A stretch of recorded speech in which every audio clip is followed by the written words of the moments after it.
Hello students, अभी हम लोग समृद्ध संकुलित संरचनाओं के बारे में पढ़ रहे थे। इसी को कंटिन्यू करते हैं।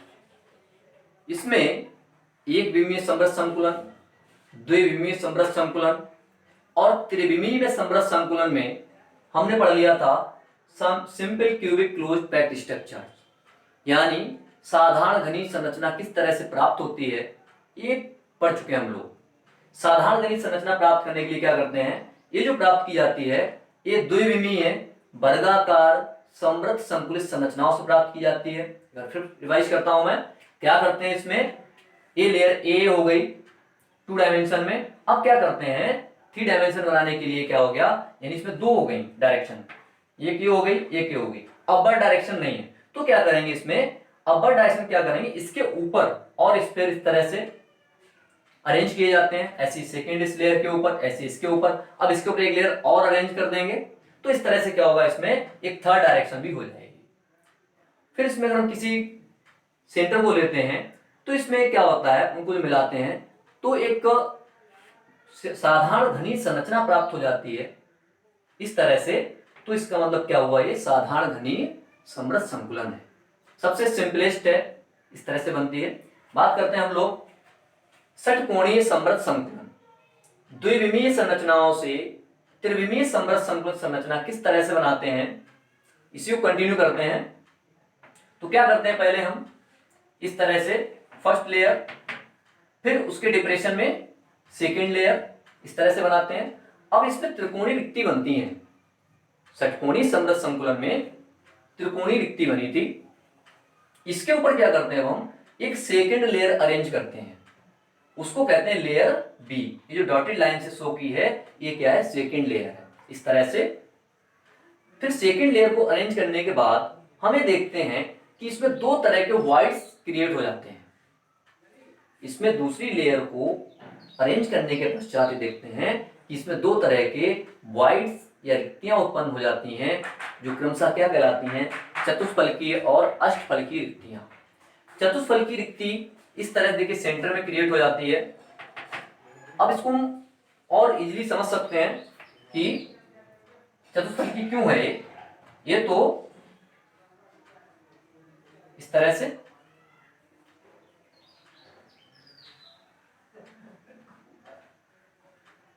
और ये किसके अंदर है, ये जो फर्स्ट हमारी जो लेयर थी उसके अंदर है। यानी ये जो फर्स्ट लेयर थी, ये लेयर क्या हो गई, बी हो गई। अब इसके अंदर ये क्या हो गई, चतुष्फलकीय रिक्ति हो गई, क्योंकि इसकी समन्वय संख्या हो गई 4। एक तो नीचे वाला स्फीयर, 1 2 3, ये ऊपर वाले। तो इस तरह से समन्वय संख्या 4 होने के कारण इसको कहते हैं चतुष्फलकीय रिक्ति। अब चतुष्फलकीय रिक्ति को और दूसरी क्या बन जाती है, अष्टफलकीय रिक्ति। यानी अष्टफलकीय रिक्ति इसमें किस तरह से 2 बनती है, इस तरह से 2 बनी है।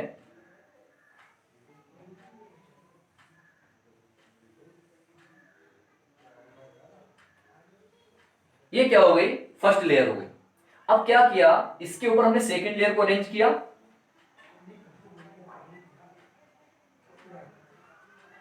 इस तरह से।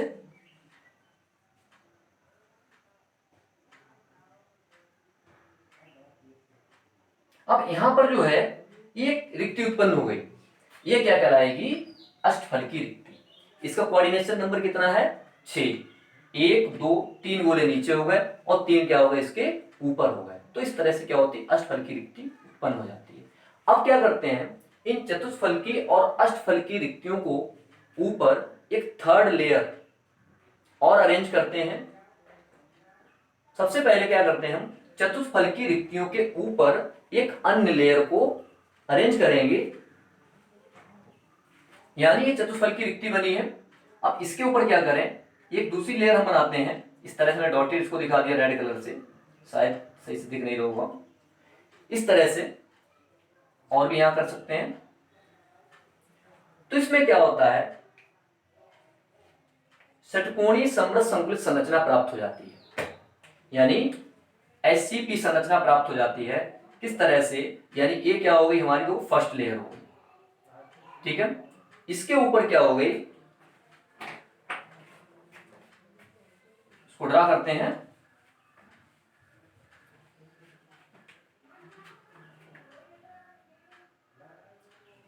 फर्स्ट लेयर हमारी क्या थी, इस तरह थी।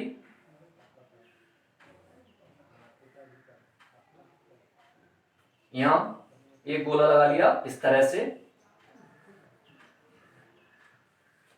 और सेंटर में एक गोला इस तरह से। ये क्या है, सभी से ऐसे जुड़ा हुआ।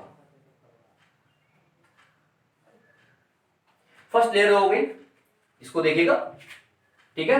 1 2 3 4 5 6 अरेंज हो गया। फिर इसके ऊपर क्या हो गए, 3 गोले हो गए, 1 2 3।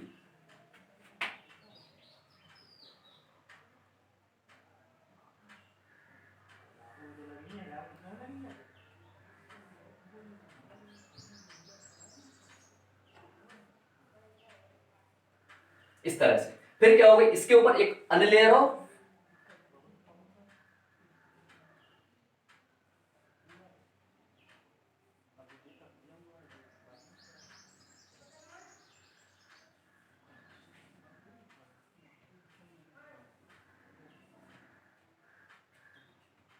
इस सेंटर में गोला होगा इस तरह से। तो क्या देखते हैं, अगर हम इनको इस तरह से मिला दें,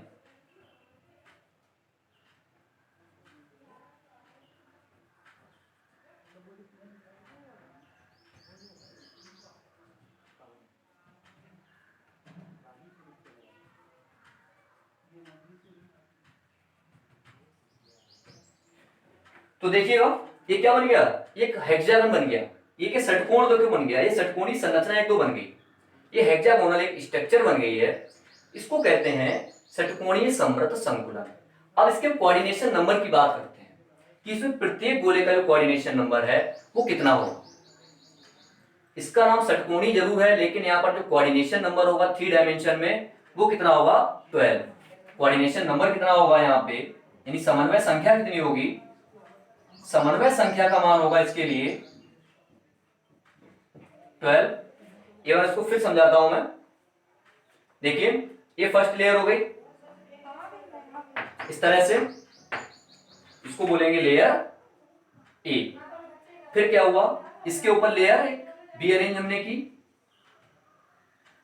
फिर क्या किया, थर्ड लेयर को हमने कहां अरेंज किया है, थर्ड लेयर को मैंने इन फर्स्ट लेयर के जस्ट ऊपर अरेंज किया है।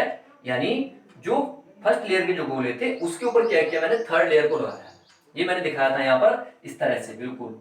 यानी वो क्या करते हैं, इस डायगोनल वॉइड जो यहाँ पे जो वॉइड्स जो बना टेट्राहेड्रल उसको ऑक्यूपाई कर ले, तो इसके ऊपर अरेंज करेंगे तो उसको क्या इस तरह से, थोड़ा इस तरह से आएगा, तो उसको हम बोर्ड पे ड्रा कर नहीं कर सकते इस तरह से।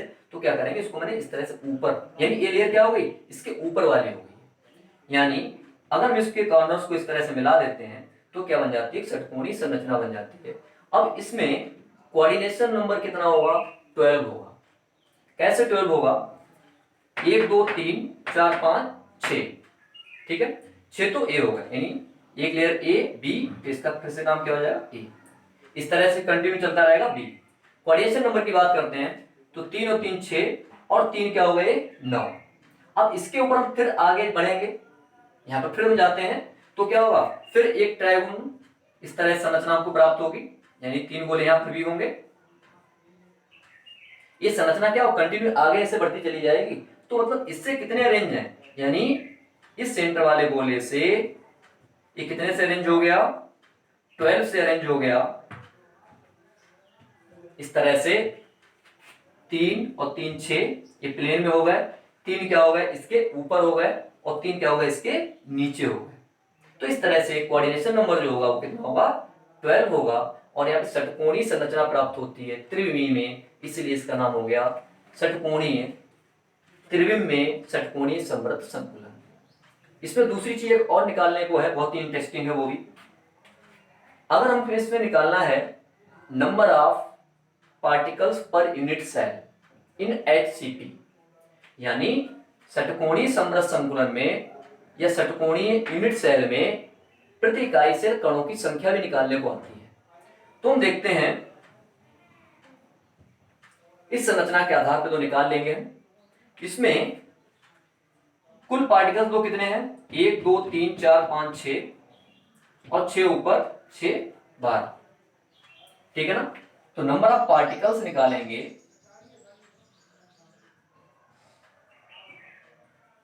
पर यूनिट सेल कितने हो जाएंगे, 12 गुणा,